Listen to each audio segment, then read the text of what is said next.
Bonjour!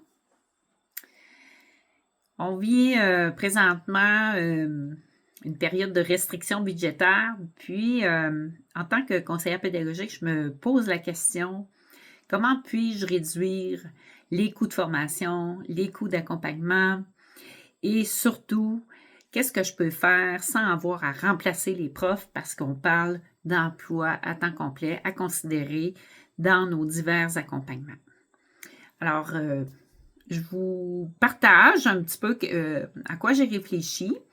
C'est sûr que un des moyens qui va nous donner un bon coup de main, ça va être l'utilisation du numérique. Donc, c'est sûr que tout ce qui va se faire à distance, ben, on sauve des frais de déplacement, bien entendu, mais il faut que l'autre personne, l'enseignant, soit aussi disponible en même temps que nous. Donc, si on est capable de libérer, ça c'est une chose, mais tout ce qui est à distance. Donc, quand je parle à distance aussi, ça peut être synchrone et asynchrone.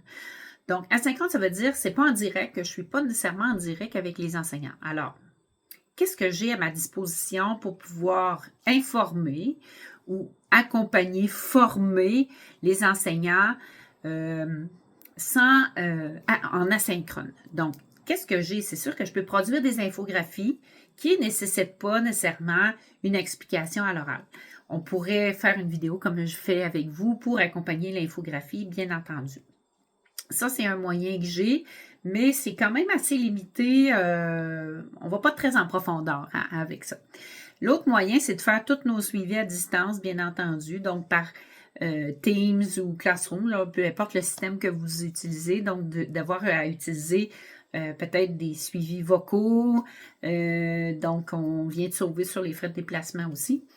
Tout ce qui est, en fait, tu sais, je vous parlais d'infographie, mais ça pourrait être aussi des capsules vidéo qu'on fasse sur certains aspects de la pédagogie qu'on sait qui seront travaillés dans les écoles. Donc, peut-être on peut faire des capsules qui seraient diffusées par la direction d'école pendant les rencontres d'équipe.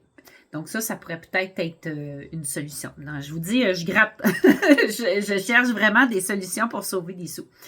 Il y a aussi, ce que je trouve intéressant, c'est de mettre en place un système de leader pédagogique dans les écoles.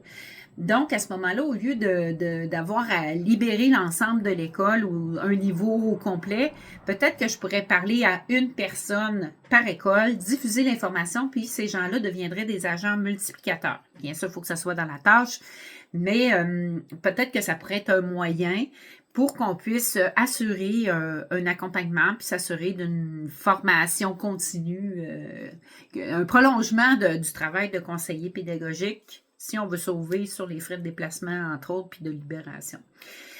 Je pensais aussi, tu sais, des moments courts mais fréquents, comme des cafés pédagogiques virtuels, si on veut, mais pas plus que 30 minutes.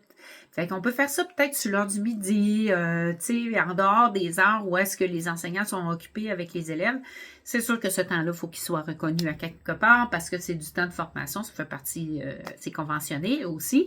Mais peut-être, mais là, encore là, on rentre pas dans une profondeur de réflexion. On est là plus pour comme répondre à des questions ou encore de donner de l'information. Là, on est plus en surface, bien entendu.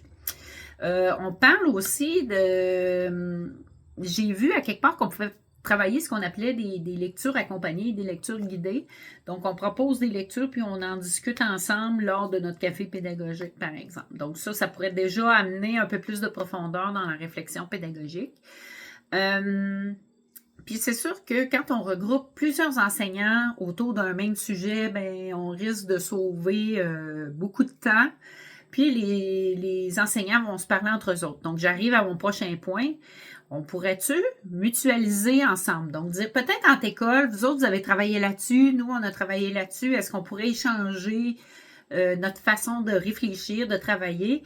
Et c'est vrai aussi pour entre les centres de services scolaires. On est tellement chacun à recommencer, chacun dans notre coin.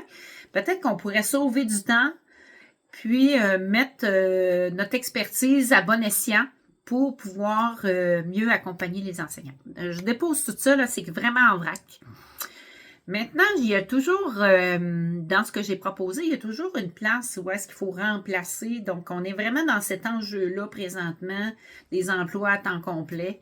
Donc, quand on remplace un enseignant, c'est comme s'il valait deux dans cet après-midi-là parce que le remplaçant puis l'enseignant, ben, ça fait deux personnes.